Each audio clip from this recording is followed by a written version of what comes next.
Hey, what's going on, guys? In today's video, we're going to be talking about what's the number one most important thing you should do when starting a video production business. So let's say you're like me, where you've done some freelancing for a while and you're building up your portfolio, or maybe you're completely new to this industry, but either way, you want to develop a video production business where you have consistent clients and consistent cash flow. Now today I'm joined by Thomas Brown, who's going to be walking us through what he says is the number one most important thing to do if you are trying to get clients and grow your business. Thomas has successfully established a six-figure video production business in Atlanta, mostly shooting weddings, but also some corporate work as well. You can also find his channel, Thomas Vision Films TV, on YouTube, where he makes lots of fun content reviewing gear and sharing his filmmaking knowledge. So without further ado, here's Thomas Brown. What's happening, man?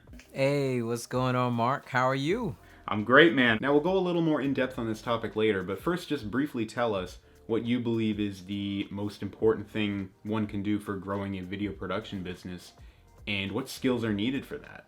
Well, there are so many skills that you need to have to build any business. But I really think when you're a video creator and you want to build a successful freelance business, one of the most important things that's overlooked is networking. Networking is one of the things that doesn't cost a lot of money, or any money really, and it just takes time, and it can be invaluable and more valuable sometimes than advertising. So yeah, it's going to be networking. Networking is going to be one of the most important things that a video creator can do when they want to start their career as a freelancer and start to, get clients. And now you went to film school, correct? Yep, I went to New York Institute of Technology for undergrad and graduate school. And for undergrad, I guess my major was communication arts with a focus in film. And then in graduate school for my master's degree, my degree was a bachelor's in fine arts with a focus in film and TV production. I kind of minored in screenwriting as well. And now, would you say, in all honesty, that film school helped you? No. I already know your question. No. So I took a hiatus from doing film. Our daughter, my wife and our daughter, was born when I was about 22 years old. So I was finishing up my bachelor's degree. Right then at that time, I think I was interning for New York Mass Transit News as a cameraman. And so, those things weren't really paying money then. It's kind of, you put the work in for a long amount of time, and then eventually you would get, staffed as, with a job. And then you would work another job to make ends meet. And so with a new baby, I just really didn't have the resources to not get paid and take care of my child, and I wanted to be in her life as much as I could. So what I did was I kind of switched gears and I went into recruiting for about 10 years. Would you say that in that career change you maybe gained some knowledge, some skills that you wouldn't have in film school? Yeah, definitely gained a lot of soft skills from recruiting. I did a couple different things in recruiting. I started out in nurse recruiting, and then I went into staffing, which is like what you'll call like a typical headhunter. So when you're like a staffing recruiter, you get paid, you basically like sales, you get paid a commission for everyone you recruit. And then I went into corporate recruiting. When you're a corporate recruiter, you actually work for a particular company, and I was mainly in the government sector, working for government contractors, and so I was paid a salary. But in all of those different jobs, like especially staffing, because staffing is like sales, I could not be scared to pick up a phone. And as a creative, that's one of the things that scares us the most sometimes, right? Is picking up the phone.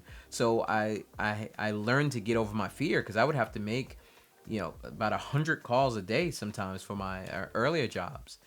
And then as a corporate recruiter, I had some small HR duties as well. So I had to really be organized, and I had to set up schedules for a lot of the VPs in the company to interview the people that I brought on. I had to do a lot of negotiating because I had a really high close rate. And what that means is when we got to the offer stage, I had a lot of people who would accept the job, and that was because I would close people early on in the process, and that really helped me in my freelance business in getting clients. Because what I would do then is I would basically just explain the job to the potential employees beforehand. I didn't leave anything to chance. I told them exactly what it was going to be. I told them what the salary was going to be, and that has really helped me as a videographer or filmmaker, because when I talk to my clients now, I tell them exactly what they're going to get. And a lot of times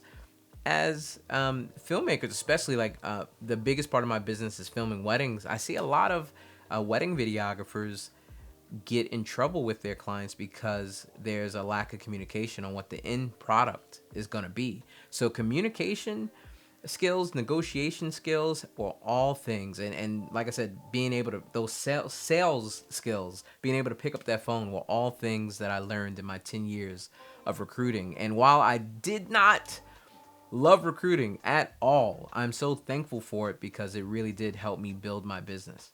Yeah, man, soft skills, they don't teach you that in film school, even though it's very important. Most of us are scared of that. Like everything I just named or just described is like the biggest fear of creatives, right?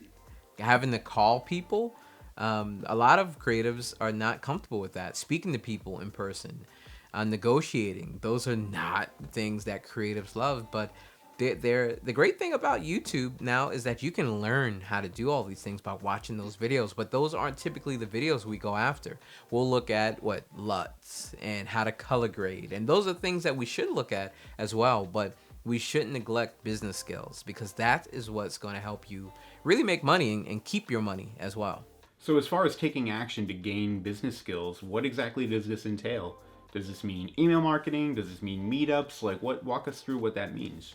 So when I decided to do weddings, the first thing I did is probably what everyone did is I tried to get my first wedding, which I did, like I said, in February. I was actually second shooting for my cousin, and he allowed me to use, some of the footage, and that's how I kind of built my career. But advertising when you only have one wedding is only going to take you so far. I said to myself, after about 2 months after I did my first wedding, probably about 2 months, I was like, okay, this advertising is not working because I only have one wedding. How can I get myself known? So I started calling wedding planners. And a lot of people, when they reach out to people, they reach out in, I feel, the wrong way. They reach out with only thinking about themselves. So what I would do before I reached out to a wedding planner is I would, or a photographer or cake maker, I would reach out to a lot of people over the next year. And I would reach out to them, tell them I love their work. I would always reference like a wedding that was latest, on Facebook, or, that's what I was using back then before I got into Instagram. And, just say a wedding that I, really enjoyed that I've seen on Facebook or on their website.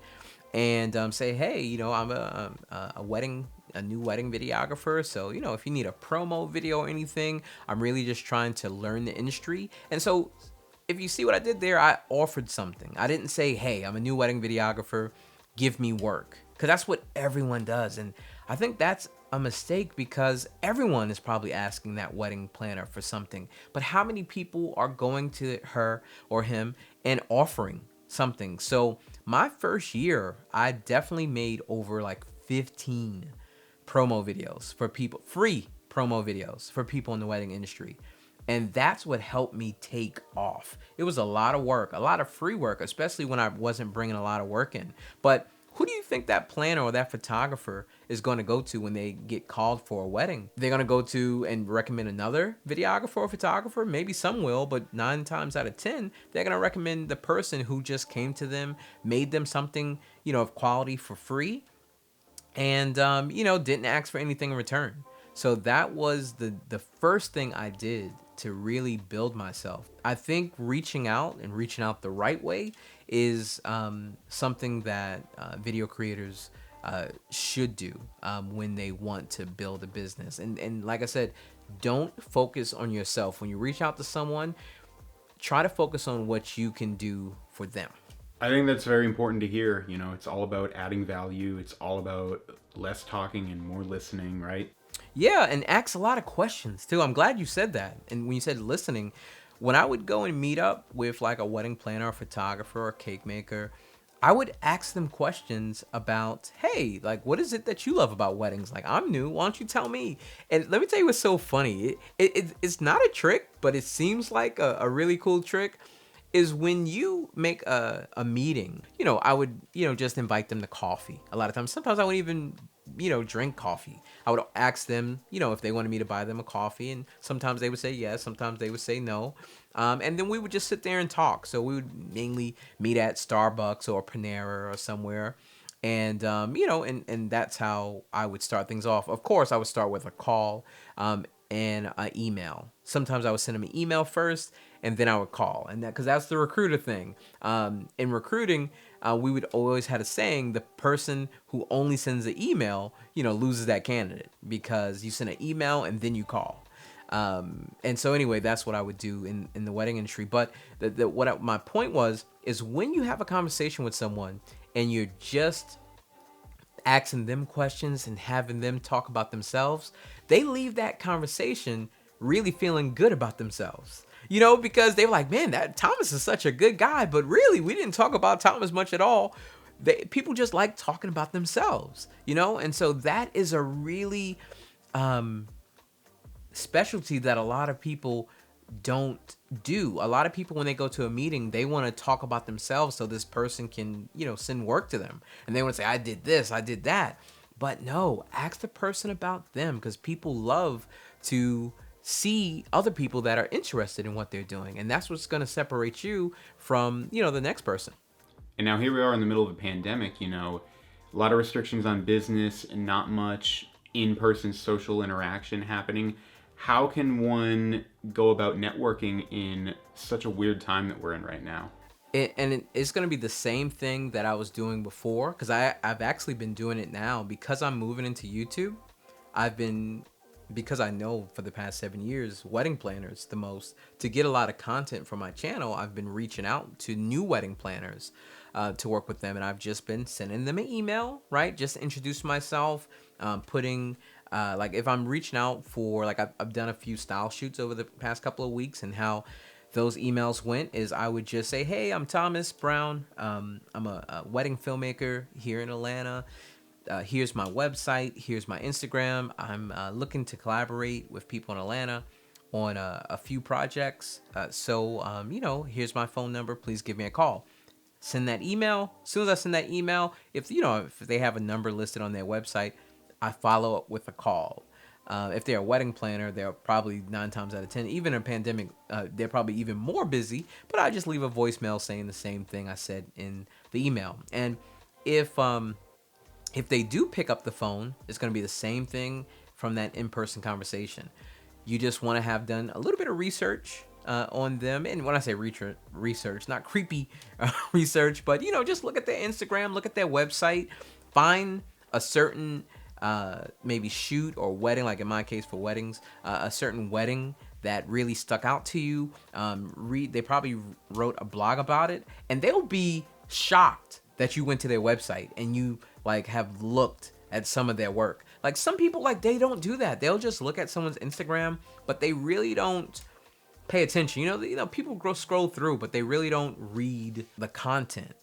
And so that's something that will set us apart, is if we really take interest in people. So yeah, you're going to have to pick up that phone, Mark. That's what people are going to have to do, is just pick up that phone. And you don't have to reach out to a million people, but I always recommend to reach out to at least 5 people that inspire you and really take a look at their work. So let's talk about what your goals are now as a filmmaker. So, we did briefly mention that you're on YouTube. So now you're basically trying to get out of the wedding filmmaking space and go full-time into YouTube, correct?